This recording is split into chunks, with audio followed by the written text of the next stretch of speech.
Hello dear subscribers, today I will tell you how you can fix your problem. So if just Wi-Fi not connecting to your iPhone, not connecting to your Wi-Fi, so how you can fix it? So for fixing it, just go to the settings. In the settings you need to find Wi-Fi, so just open it, just try to turn it off, wait for a second and just turn on again.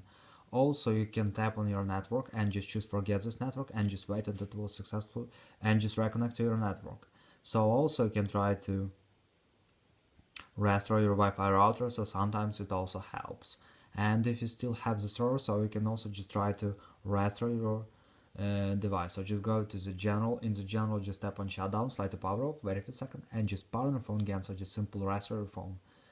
And if you still have the server, so you can also just try to update your phone. So just go to the general. In the general, just open software update, and if you see here available updates, just tap on download and install and wait until it was successful installs the latest updates for your iPhone. So thanks for watching, have a nice day, subscribe to my channel, click like and bye.